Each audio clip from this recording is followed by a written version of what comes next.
J'ai chaud en ce moment. J'ai des bouffées de chaleur, j'en peux plus. Tu peux me dire, toi, comment tu le vis? Là, j'ai juste envie de me retrouver.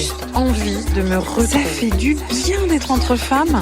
Mais pourquoi on peut pas juste en Pourquoi on parler? peut pas en parler librement? Librement. C'est juste tabou. C'est tabou. C'est tabou. C'est tabou, c'est super tabou.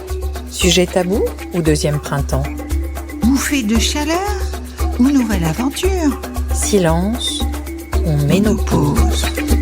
Bienvenue sur le premier podcast qui va lever le voile sur ce sujet encore méconnu. Nous sommes Delphine et Valérie, entre Sénégal et France, et grâce à vos témoignages et aux avis d'experts, nous allons vous accompagner tout au long de cette métamorphose.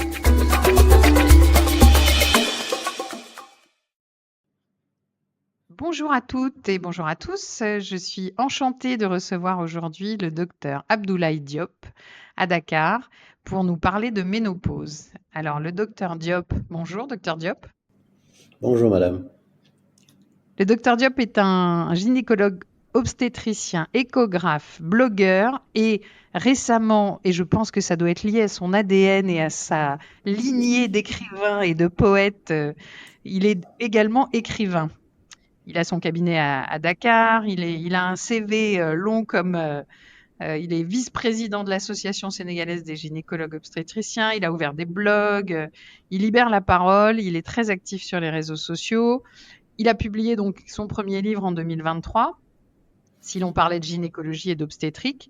Et puis, il fait régulièrement des interventions dans pas mal d'émissions de médias nationaux ici au Sénégal. Il est aussi consultant pour le Centre de formation et de recherche en santé de la reproduction. Il a été médecin-chef à la clinique Nest, médecin-chef du SAMU social, et il a un credo qu'on partage vraiment avec lui à Silence en ménopause, qui est instruire les femmes pour éduquer le monde. En partant de ces beaux mots, on a bien envie de pouvoir avoir vos mots à vous, docteur Diop, sur la ménopause, parce que je suis doublement ravie de vous recevoir ce soir. On vous a peu entendu sur la ménopause jusqu'à maintenant, donc je suis très heureuse qu'on ait cette exclusivité sur Silence en ménopause, d'en savoir un peu plus sur votre position et puis vos conseils surtout pour accompagner les femmes. Merci de l'occasion que vous me donnez de communiquer encore une fois avec des patientes. C'est vrai que je n'ai pas parlé beaucoup de ménopause et je pense que oui, c'est un sujet important sur lequel on devrait revenir souvent, vu la peur et vu toutes les appréhensions que les femmes peuvent avoir sur cette ménopause. Alors, pour commencer dans le sujet, si moi je vous dis ménopause, qu'est-ce que les 3 premiers mots qui vous viennent, ce serait quoi? Si vous dites ménopause, j'ai envie de dire la peur déjà. Le deuxième mot, c'est bouffée de chaleur. Et le troisième mot que j'aurais envie de dire devant la ménopause, c'est les règles. Dans le sens où la ménopause fait peur aux femmes. Les quelques femmes qui viennent en consultation pour nous voir parler de ménopause, elles ont peur de la ménopause, ce qui est un peu paradoxal, entre guillemets, pour nous professionnels de la santé, si on sait que la ménopause est un phénomène naturel. De la même manière qu'on voit la puberté en âge de sa vie, à un moment, on aura la ménopause, c'est tout à fait normal et naturel. Que ça engendre de la peur, c'est peut-être lié aux symptômes qui vont accompagner cette ménopause, qui va être vécu chez beaucoup de femmes comme étant très, très, très désagréable, alors que d'autres vont le vivre plutôt de manière empressée, même parfois, si ça peut sera un peu une délivrance par rapport à certains symptômes qu'elles peuvent avoir durant leur vie génitale. Le second mot, c'est naturel. Oui, comme je l'ai dit, la ménopause est un phénomène tout à fait naturel. Toutes les femmes auront la ménopause. Et enfin, la ménopause, le symptôme principal de la ménopause, c'est la disparition de ces fameuses règles. Est-ce que les clientes qui viennent vous voir, vos patientes qui sont dans cet âge de la périménopause et de la ménopause, est-ce qu'elles vous en parlent naturellement ou c'est un sujet qui est encore très tabou au Sénégal et dont on parle peu? On en parle. Certaines patientes qui viennent nous voir spécifiquement pour la ménopause, soit parce qu'elles ont entendu parler de la ménopause ou elles pensent être en ménopause, ou bien elles ont des symptômes qui font qu'il y a des désagréments. Là, elles en parlent spontanément. D'autres, par contre, paradoxalement, vont avoir manifestement des symptômes de ménopause. Mais si c'est des femmes qui n'ont peut-être pas eu autant d'enfants qu'elles voulaient avoir avant leur ménopause, elles vont plutôt faire une sorte de déni de la ménopause prochaine qui va survenir et refuser d'en parler ou refuser d'accepter que ces règles qui commencent à devenir irrégulières, ces bouffées de chaleur qu'elles ressentent, c'est probablement une ménopause, une préménopause qui s'installe. Donc les deux catégories de femmes existent et on les rencontre. Qu'est-ce qu'elles vous disent quand elles viennent vous voir, justement? Pour celles qui sont pressées d'avoir la ménopause dès le début de la consultation, d'emblée, le mode de consultation peut-être, hein, docteur, je pense que je suis en ménopause. Ok, parfait. Pourquoi vous pensez que vous êtes en ménopause? Parce que je ne vois plus mes règles, j'ai des bouffées de chaleur, etc. Donc, elles sont plutôt renseignées par Google ou par les réseaux sociaux ou autres sur les symptômes. L'autre catégorie de femmes, la deuxième catégorie de femmes, vont simplement venir nous dire je ne vois plus mes règles et je veux un bébé. Comment je fais? Et donc là, c'est peut-être l'examen ou l'interrogatoire qui va nous orienter un peu vers la ménopause. Et c'est là que nous envisageons l'hypothèse que ce soit une ménopause ou une préménopause. Et à partir de là, on essaie de voir quelles sont les possibilités selon le motif de la constatation. Selon vos connaissances à vous, vos recherches à vous, l'âge moyen de la ménopause au Sénégal, il est Comme partout comme ailleurs, l'âge médian. à partir de 45 ans, l'âge médian de la ménopause au Sénégal, c'est comme partout ailleurs, c'est vers 45 ans.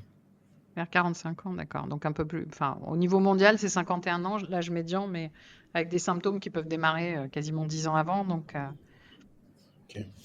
les femmes viennent vous voir quand elles sont déjà confrontées à un symptôme particulier. Est-ce que vous en avez que des plus jeunes, justement, qui vous en parlent quand elles ont une quarantaine d'années, en vous disant qu'est-ce qui va se passer? Oui, certaines patientes peuvent avoir des appréhensions très tôt par rapport à la ménopause, soit parce qu'elles ont entendu parler de cette fameuse ménopause précoce qui survient avant l'âge de 40 ans, ou de cette ménopause ultra précoce qui peut survenir même avant l'âge de 30 ans. Et donc, elles vont évoquer le sujet.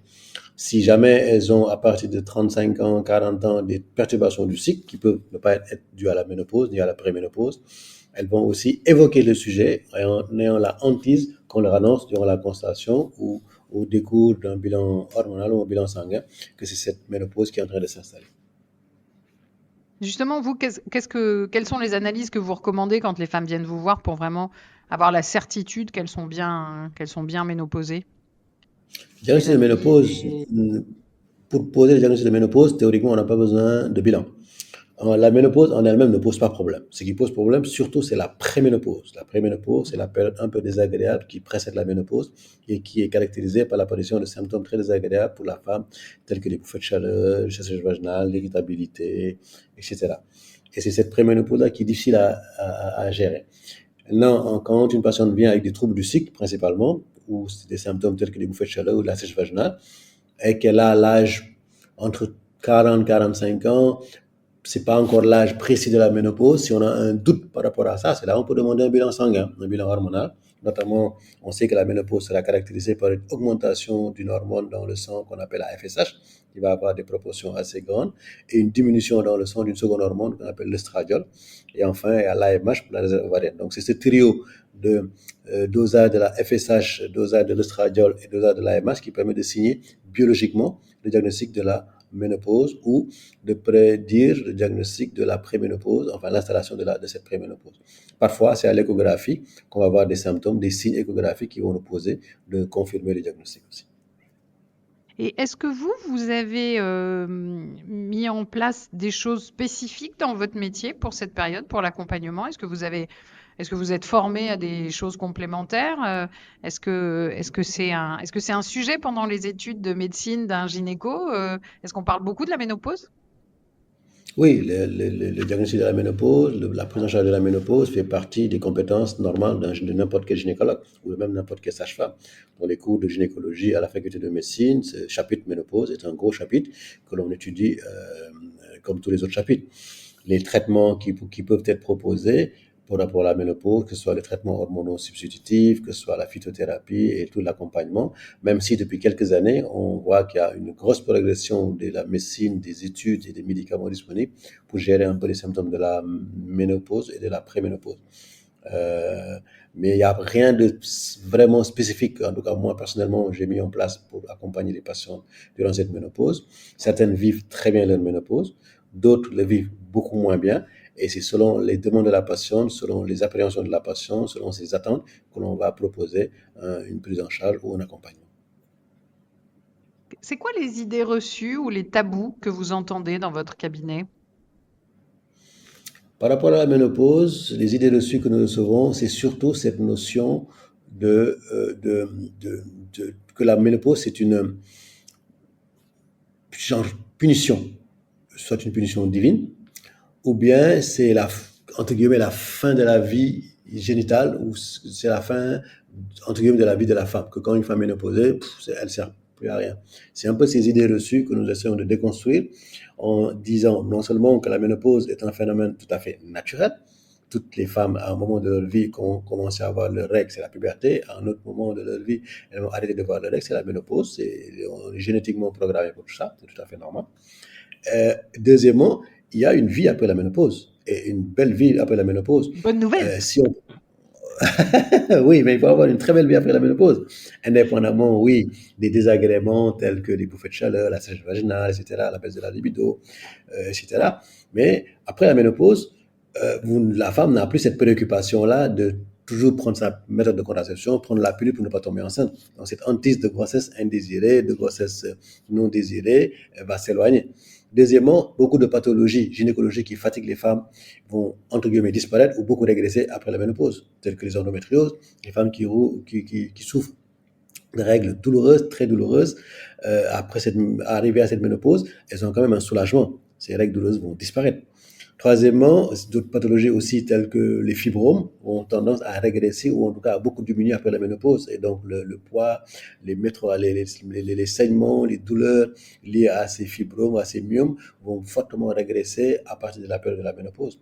Et enfin, d'autres femmes, après soit un accompagnement médical ou psychologique, vont avoir une sexualité très épanouie après la ménopause. Certaines patientes ont eu le premier orgasme après la ménopause. Ça arrive. Alors que peut-être durant la vie sexuelle active avant la ménopause, du fait de la présence d'une endométriose ou bien d'autres choses, elles n'avaient peut-être pas autant de plaisir qu'elles en avaient avant la ménopause. Donc oui, on peut avoir une vie après la ménopause et une très belle vie même. Parce que vous faites partie dans la série des médecins qui lèvent les tabous, vous faites vraiment partie de cela en ayant écrit le petit manuel du plaisir féminin. Donc, justement, sur cette partie de sexualité épanouie après la ménopause dont vous parliez, le fait qu'il y ait des femmes qui aient pu avoir un premier orgasme seulement après la ménopause, c'est lié aussi à cette espèce de libération qu'elles peuvent avoir?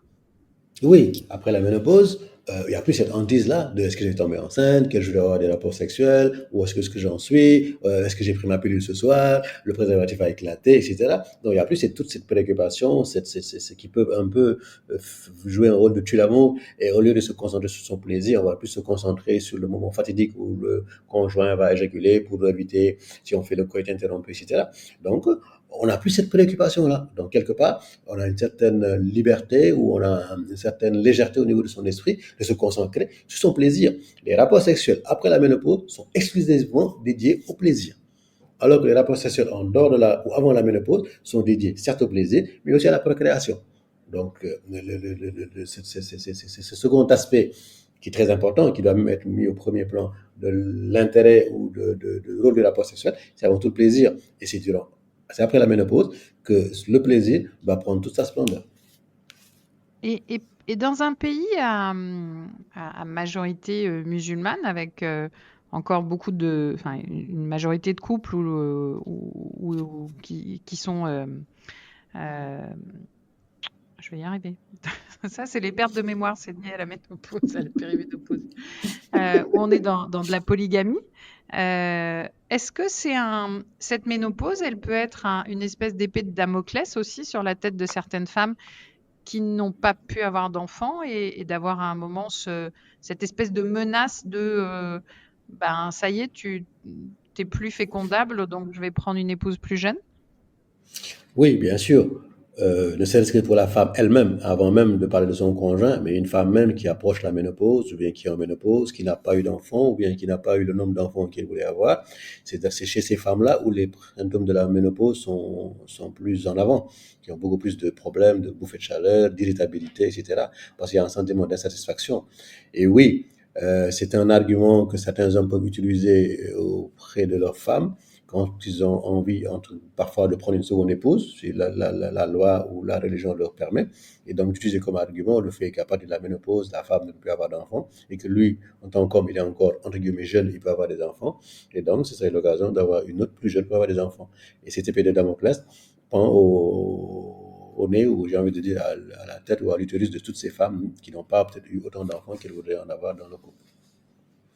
Et comment vous les accompagnez spécifiquement, ces femmes-là, justement? Vous, en tant que L'accompagnement gynécologue, de, tout à l'heure, vous parliez l'accompagnement de la, d'accompagnement psychologique aussi. oui, l'accompagnement de la ménopause dépend des symptômes que la femme présente. La première chose quand nous recevons une patiente qui vient pour consulter pour la ménopause ou bien des troubles du cycle, c'est d'abord de la rassurer et de lui expliquer que la ménopause est un phénomène naturel. D'abord, il faut accepter que c'est un phénomène naturel. On ne peut pas y échapper, malheureusement. Deuxièmement, on peut, comme je l'ai dit tout à l'heure, avoir une belle vie après la ménopause. Donc, plus de problèmes de contraception, plus de contraintes de règles douloureuses, plus de contraintes de fibromes, de douleurs, etc. Ce genre de choses. Troisièmement, les symptômes que les patients peuvent présenter à la ménopause, on peut les prendre en charge. Quand vous avez des bouffées de chaleur, il y a des médicaments très efficaces pour ça, que ce soit la sécheresse vaginale, que ce soit la baisse de la libido, il y a des médicaments pour relancer la libido et autres. Donc, le traitement, c'est un traitement symptomatique. Selon le signe que la patiente présentera, on va lui proposer un traitement adapté jusqu'à ce qu'elle ait une meilleure amélioration et une bonne qualité de vie personnelle, une qualité de vie psychologique, une qualité de vie sexuelle. Attirer aussi l'attention des patients qu'à partir de la ménopause, il y a, c'est pas parce qu'on est ménopausé qu'on n'a plus besoin d'aller chez le gynécologue ou chez la sage-femme, parce que certaines pathologies gynécologiques, malheureusement, vont apparaître à partir de la ménopause. Certains cancers gynécologiques, comme le cancer du sein, ont plus tendance à apparaître après la ménopause qu'avant. Donc, une surveillance des organes génitaux va être de mise régulière, avec un calendrier de surveillance par des mammographies, des échographies, des frottis à partir de la ménopause, pour justement éviter d'être surpris par un cancer ou ce genre de choses-là. Donc, c'est pas seulement durant cette période où on peut avoir des enfants qui vont aller chez le gynécologue. Donc, établir un calendrier de suivi, traiter les symptômes et profiter pleinement de sa ménopause. Et quelle est votre position sur les thérapies d'hormones de substitution? C'est du cas par cas. Les hormones de substitution peuvent avoir un danger parce que ces hormones de substitution après la ménopause peuvent avoir un potentiel, un danger quant à l'apparition de certains cancers, surtout si on a des prédispositions génétiques. Donc, il faudrait vraiment faire ça au cas par cas, selon les antécédents de la patiente, selon les médicaments qu'elle a eu à prendre, selon ses antécédents familiaux notamment, lui proposer un traitement et adapter au cas par cas. Si le traitement marche, tant mieux. Personnellement, je penche plus pour la phytothérapie que les traitements hormonaux. Mais C'est dans quoi la certaines proportion situations, chez vos patientes du nombre de, enfin, en pourcentage de patientes qui sont sous hormones de substitution ou au Sénégal il y de en a manière générale? personnellement par rapport à mes patientes qui sont en ménopause ou en préménopause et chez qui j'ai donné un traitement, je pense que 80% des cas, je donne plus de la phytothérapie que des hormones. Et quand vous parlez de 80-90%. phytothérapie, ce serait quoi comme produit? Déjà du soja. On sait que le soja va améliorer la sécrétion des oestrogènes au niveau de la patiente, le taux d'oestrogène. Et c'est justement cette baisse du taux d'oestrogène qui est à l'origine des symptômes, parce que le cerveau, ne comprenant pas que le taux d'oestrogène baisse, va sécréter beaucoup de FSH pour relancer l'oestrogène en vain. Et ce sont cet excès de sécrétion de FSH qui est à l'origine des symptômes de la ménopause principalement. Donc en rétablissant un peu le taux d'oestrogène dans le sang, les sécrétions cérébrales vont baisser et les symptômes de la préménopause vont s'amenuiser.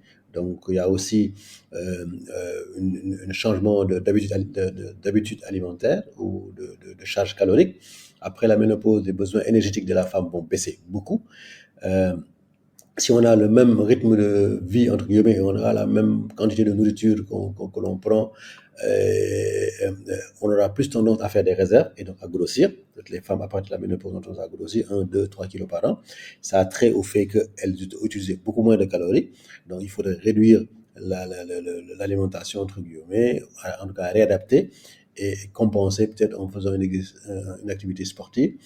L'activité intellectuelle aussi est importante. L'activité intellectuelle, que ce soit une intellectuelle littéraire, la lecture, une activité spirituelle, ça contribue un peu à équilibrer la femme durant la ménopause. Et enfin, les supplémentations en calcium notamment, a eu effet à l'apparition d'une ostéoporose par manque de calcium, souvent constatée après la ménopause chez la femme. Et sur le plan dermatologique aussi, cette sécheresse vaginale dont beaucoup de femmes se plaignent, ou bien l'apparition de certaines rides et autres là, peut être compensée par des produits avec l'apport de nos collègues dermatologues pour que la femme puisse continuer à avoir la peau qu'elle a envie d'avoir, le teint qu'elle a envie d'avoir, les os qu'elle a envie d'avoir. Et dans les symptômes complémentaires aussi, aujourd'hui, plus on lit de choses, nous, en s'intéressant à ce podcast, plus plus la liste des symptômes grandit tous les jours dans ce qu'on voit, mais effectivement, on entend parler de douleurs articulaires, de brouillard cognitif, de perte de mémoire, de la qualité de la peau qui change aussi, au-delà des bouffées de chaleur, on va dire, un peu plus classiques. Est-ce que justement tous ces symptômes complémentaires, on va dire, les femmes que vous recevez en consultation, elles les connaissent déjà ou elles sont plutôt toujours dans cette idée d'éduquer les femmes, elles sont plutôt calées, on va dire, sur les bouffées de chaleur et puis ça s'arrête là?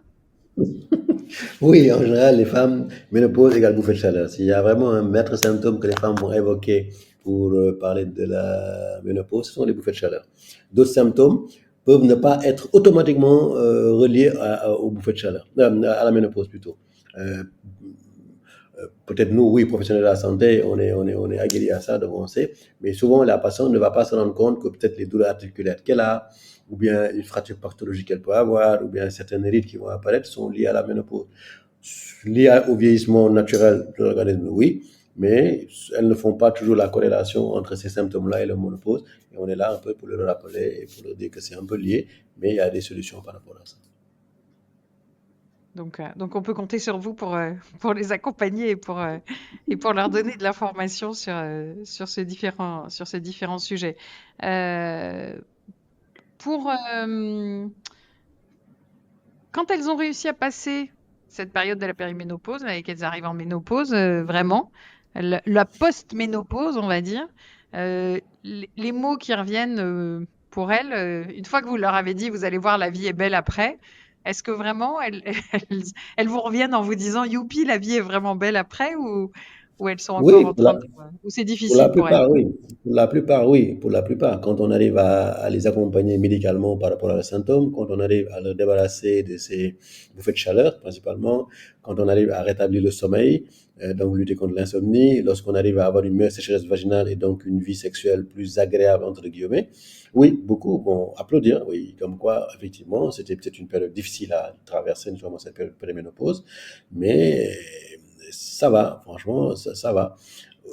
Et à chaque fois qu'il y a des petits désagréments, on les traite, on prend en charge ces désagréments-là. Et il y en a qui vivent très, très, très, très bien la ménopause. Ils sont vraiment très épanouis après la ménopause, en tout cas dans cette post-préménopause, disons. Ok. Docteur Diop, est-ce qu'il y a autre chose que vous avez, est-ce qu'il y a un message que vous auriez envie de faire passer aux femmes justement sur cette thématique-là, aux femmes qui ne sont pas encore venues vous voir, qui peuvent être des femmes plus jeunes, vos clientes aujourd'hui là qui ont accouché il y a quelques années, qui vont rentrer dans cette période-là, qui ne sont pas encore forcément ouvertes sur tous ces sujets. Qu'est-ce que vous auriez envie de leur communiquer comme message? Oui, les encourager un peu. Moi-même, depuis peut-être une quinzaine d'années que j'exerce en gynécologie, j'ai vu un peu ma patientèle évoluer, certainement avec mon âge. Je commence à avoir des cheveux blancs qui apparaissent un peu beaucoup sur ma tête, donc certaines étaient un peu gênées quand il y a 15 ans, je me souviens, il y a 15 ans, quand j'ouvrais mon cabinet, une dame qui était venue me voir, qui avait des symptômes de préménopause, mais quand elle est rentrée dans mon cabinet, elle était gênée d'être examinée en préménopause par le jeune médecin que j'étais. Mais j'étais tout aussi gêné qu'elle, de toute façon. Elle ne savait pas, c'était une patiente d'âge assez âgée, mais j'étais tout aussi gêné qu'elle, probablement. Là, maintenant, avec le temps, je me rends compte que des patientes que moi-même je suis depuis 15 ans, depuis une vingtaine d'années, qui vont entrer ou qui sont déjà entrées en préménopause, l'accompagnement continue. Il y a 15 ans, on les accompagnait sur la grossesse. Maintenant, on va continuer à les accompagner sur la ménopause.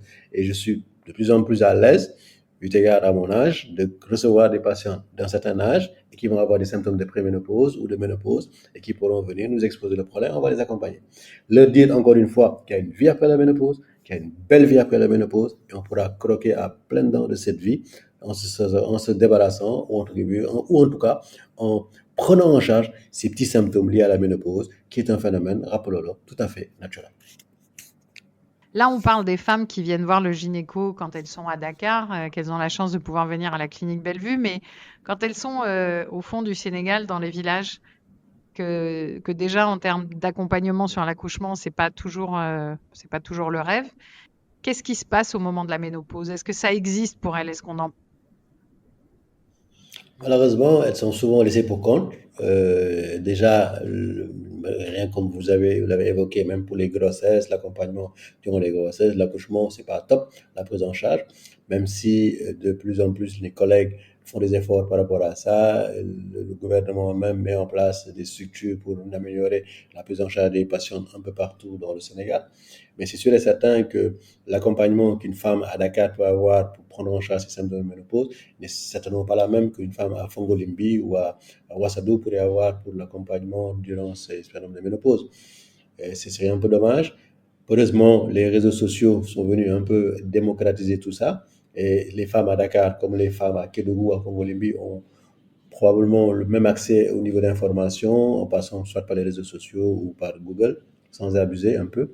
Et donc, pour pouvoir comprendre un peu les symptômes et savoir qu'il y a des possibilités d'accompagnement, de traitement par rapport à leurs symptômes. Et j'encourage mes collègues gynécologues comme sages-femmes dans les régions éloignées du pays à offrir la même qualité de soins aussi bien aux patients à Dakar que les patients dans ces régions éloignées. Parce que le Sénégal est quand même une communauté assez matriarcale aussi, historiquement. On sait qu'au moment de la nuit de noces, il y a plein de conseils qui sont donnés au moment de. Mais est-ce que dans cette période-là, il y a un échange, il y a une transmission entre les mères, les filles, les grands-mères? Ou est-ce que, au contraire, on n'en parle pas du tout?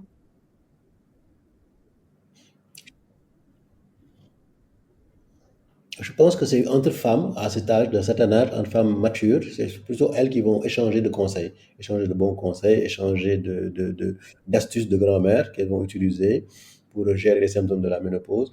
Ce ne sera pas des conseils qui seront étalés sur la place du village, ou bien des conseils qu'on donnera comme on donnerait à une jeune fille la veille de sa lune de miel, de sa lune de noces. Mais je pense que les communautés de femmes matures, constituées, les motailles de femmes qu'on appelle dans notre jargon, dans notre langue, vont se donner des conseils mutuels, vont s'accompagner, et cet accompagnement psychologique-là va aider à gérer les symptômes de ménopause.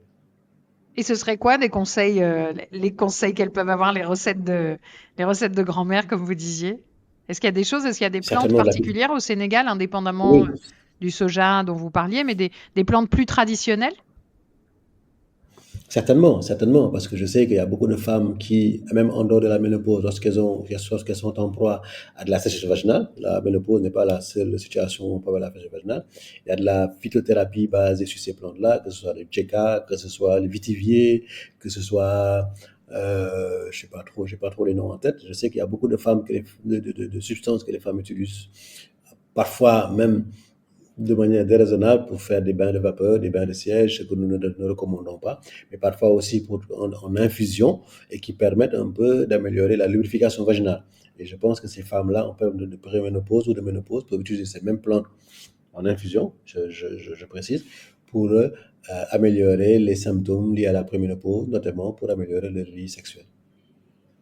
Dans votre entourage de médecins ou d'hommes, est-ce qu'il y a beaucoup d'hommes au Sénégal qui se questionnent sur la ménopause de leurs femmes ou sur la ménopause de manière plus générale?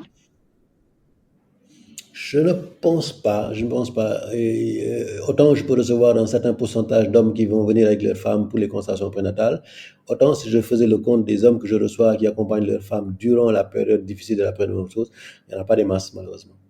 Et elles vous disent qu'elles peuvent échanger avec leur mari, qu'elles en parlent, ou encore une fois, c'est un tabou à l'intérieur du couple? C'est souvent un tabou, malheureusement, c'est souvent un tabou. Ça peut même créer des conjugopathies, comme on dit, des problèmes conjugaux. Si la femme elle est moins encline à accepter les rapports sexuels, elle est moins réceptive, elle a plus de douleur qu'elle cache un peu, elle souffre en douleur, En en silence? cachette par rapport à ça, en silence. Elle va peut-être utiliser et se rabattre sur l'utilisation de lubrifiants ou d'autres choses pour améliorer les symptômes, en tout cas cette sécheresse vaginale. Les bouffées de chaleur, évidemment, ça peut créer des conflits dans le couple.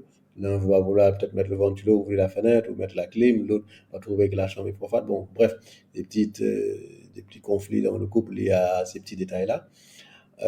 Et surtout, par rapport à toute cette périménopause, cette insomnie, en tout cas tous ces symptômes-là, que le mari peut-être ne va pas percevoir au début, en tout cas ne va pas comprendre, la femme elle a plutôt tendance à avoir caché ces symptômes-là.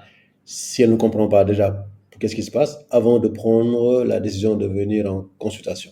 Et le délai moyen de consultation entre l'apparition des premiers symptômes de la préménopause et la consultation, ça peut faire jusqu'à 6 mois à 1 an, ce qui est quand même assez long. Super.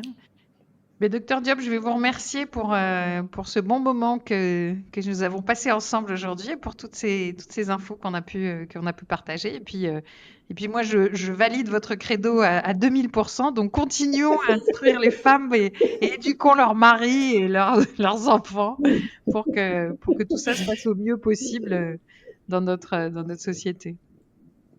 Exactement, c'est moi qui vous remercie de l'opportunité que vous nous offrez à travers votre podcast, pour atteindre le plus grand nombre de femmes et les instruire et les expliquer un peu leur corps, leur physiologie, le fonctionnement de leur corps, et les accompagner au mieux dans leur santé au quotidien.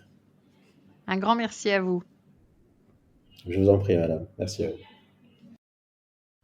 Cet épisode vous était proposé par le podcast Silence, on ménopause. S'il vous a plu, n'hésitez pas à le partager. Abonnez-vous au podcast sur votre plateforme préférée. Rejoignez aussi nos pages Instagram et Facebook Silence, on ménopause afin de faire grandir cette communauté d'entraide et de partage autour du sujet de la ménopause. À bientôt pour un nouvel épisode de Silence, on ménopause.